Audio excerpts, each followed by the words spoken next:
रामायण क्या है? अगर कभी पढ़ो और समझो तो आंसुओं पे काबू रखना। रामायण का एक छोटा सा वृत्तांत है, उसी से शायद कुछ समझा जा सकूं। एक रात की बात है, माता कौशल्या जी को सोते में अपने महल की छत पर किसी के चलने की आहट सुनाई दी।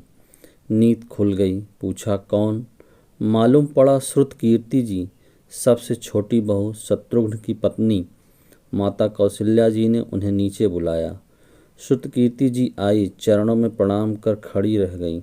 माता कौशल्या जी ने पूछा, श्रुति, इतनी रात को अकेली छत पर क्या कर रही हो बेटी? क्या नींद नहीं आ रही है? शत्रुघ्न कहाँ है?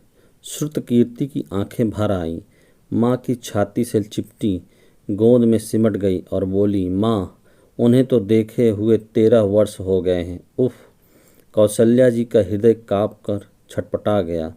तुरंत आवाज़ लगाई, सेवक दौड़े आए। आधी रात ही पालकी तैयार हुई। आज शत्रुघ्न जी की खोज होगी। माँ चली। आपको मालूम है कि शत्रुघ्न जी कहाँ हैं?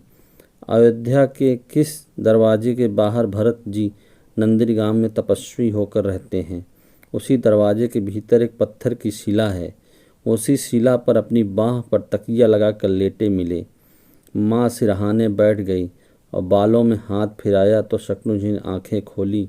माँ! उठे, चरणों में गिरे। माँ, आपने क्यों कष्ट किया? मुझे बुलवा लिया होता। माँ ने कहा, शत्रुघ्न यहाँ क्यों? शत्रुघ्न जी की रुलाई फूट पड़ी। बोले, माँ, भैया राम जी की पिता की आज्ञा से वन चले गए। भैया लक्ष्मण जी उनके पीछे चले गए। भैया भरत जी नंदीग्राम में हैं। क्या ये महल है? ये रथ, ये राजसी वस्त्र विधाता ने मेरे लिए बनाए हैं? माता कौशल्या जी निरुत्तर रह गईं। देखो, क्या ये राम कथा? यह भोग की नहीं, त्याग की कथा है। यहाँ त्याग की ही प्रतियोगिता चल रही है और सभी प्रथम हैं, कोई पीछे नहीं रहा। चारों भाइयों का प्रेम और त्याग एक दूसरे के प्रति अद्भुत, अभिनव और अलौकिक है। रामायण जीवन जीने की सबसे उत्तम शिक्षा देती है। भगवान राम को 14 वर्ष का वनवास हुआ तो उनकी पत्नी सीता मैया ने भी सहर्ष वनवास स्वीकार कर लिया, परंतु बचपन से ही बड़े भाई की सेवा में रहने वाले लक्ष्मण जी कैसे राम जी से दूर हो जाते।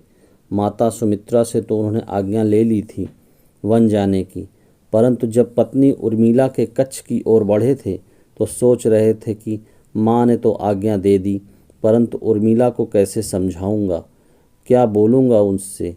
यही सोच विचार करके लक्ष्मण जी जैसे ही अपने कच्छ में पहुँचे तो देखा कि उर्मिला जी आरती का थाल लेके खड़ी थी और बोली, आप मेरी चिंता छोड़ प्रभु राम की सेवा में वन जाओ।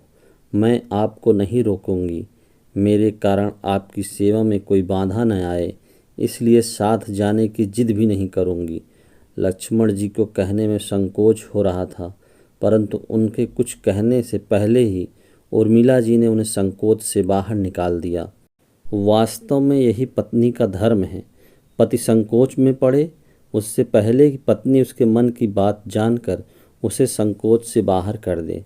लक्ष्मण जी चले गए, परंतु 14 वर्ष तक उर्मिला ने एक तपस्विनी की भांति कठोर तप किया। वन में प्रभु श्री राम, माता सीता की सेवा में लक्ष्मण जी कभी सोए नहीं, परंतु उर्मिला ने भी अपने महलों के द्वार कभी बंद नहीं किए और सारी रात जागकर उस दीपक की लौ को बुझने नहीं दिया। मेघनाथ से युद्ध करते हुए जब लक्ष्मण जी को शक्ति लग जाती है और हनुमान जी उसके लिए संजीवनी का पर्वत लेके लौट रहे होते हैं, तो बीच में जब हनुमान जी अयोध्या के ऊपर से गुजर रहे थे तो भरत जी ने उन्हें राक्षस समझकर बाण मारे थे और हनुमान जी गिर जाते हैं। जब हनुमान जी सारा वृत्तांत सुनाते हैं कि सीता जी को रावण हर ले गया, लक्ष्मण जी युद्ध में मूर्छित हो गए हैं, यह सुनते ही कौशल्या जी कहती हैं कि राम को कहना कि लक्ष्मण के बिना अयोध्या में पैर भी मत रखना, राम वन में ही रहें। माता सुमित्रा भी कहती हैं कि राम से कहना कि कोई बात नहीं, अभी शत्रुघ्न है, मैं उसे भेज दूंगी। मेरे दोनों पुत्र राम सेवा के लिए ही जन्मे हैं। माताओं का प्रेम देखकर हनुमान जी की आंखों से अश्रुधारा बह रही थी, परंतु जब उन्होंने उर्मिला जी को देखा तो सोचने लगे कि यह क्यों एकदम शांत और प्रसन्न खड़ी है। क्या इन्हें अपने पति के प्राणों की कोई चिंता नहीं? हनुमान जी पूछते हैं, देवी आपकी प्रसन्नता का कारण क्या है? आपके पति के प्राण संकट में हैं। सूर्य उदित होते ही सूर्य कुल का दीपक बुझ जाएगा। उर्मिला जी का उत्तर सुन तीनों लोकों का कोई भी प्राणी उनकी वेदना किए बिना नहीं रह पाएगा। उर्मिला बोली, मेरा दीपक संकट में नहीं है, वो बुझ ही नहीं सकता। रही सूर्योदय की बात, तो आप चाहें तो कुछ दिन अयोध्या में विश्राम कर लीजिए, क्योंकि आपके वहाँ पहुँचे बिना सूर्य उदित हो ही नहीं सकता। आपने कहा कि प्रभु श्री राम मेरे पति को अपनी गोद में लेकर बैठे हैं। जो योगेश्वर प्रभु श्री राम की गोद में लेटा हो, काल उसे छू भी नहीं सकता। यह वो दोनों की लीला कर रहे हैं। मेरे पति जब से वन गए हैं तब से सोए नहीं हैं। उन्होंने सोने का प्रण लिया था, इसलिए वे थोड़ी देर विश्राम कर रहे हैं, और जब भगवान की गोद मिल गई तो थोड़ा विश्राम ज़्यादा हो गया। वे उठ जाएंगे। और शक्ति मेरे पति को लगी ही नहीं, शक्ति तो प्रभु श्री राम जी को लगी है। मेरे पति की हर श्वास में राम है, हर धड़कन में राम, उनके रोम रोम में राम है, उनके खून की बूंद बूंद में राम है। और जब उनके शरीर और आत्मा में ही सिर्फ राम है तो राम की शक्ति लग ही नहीं सकती। दर्द राम जी को हो रहा है। इसलिए हनुमान जी आप निश्चिंत होकर जाएं, सूर्य उदित नहीं होगा। राम राज्य की नींव जनक जी की बेटियां ही थीं, कभी सीता तो कभी उर्मिला। भगवान राम ने तो केवल राम राज्य का कलश स्थापित किया था, परंतु वास्तव में राम राज्य इन सब के प्रेम, त्याग, समर्पण और बलिदान से ही आया। जिस मनुष्य में प्रेम, त्याग, समर्पण की भावना हो, उस मनुष्य में राम ही बसता है। कभी समय मिले तो अपने वेद, पुराण, गीता और रामायण को पढ़ने और समझने का प्रयास कीजिए। जीवन के एक अलग नज़रिए से देखने और जीने का सुअवसर मिलेगा। लक्ष्मण सा भाई हो, कौशल्या माई हो, स्वामी तुम जैसा हो मेरा रघुराई हो। नगरी हो अयोध्या सी, रघुकुल सा घराना हो। चरण हो राघव के जहाँ मेरा ठिकाना हो त्याग भरत जैसा सीता सी नारी हो।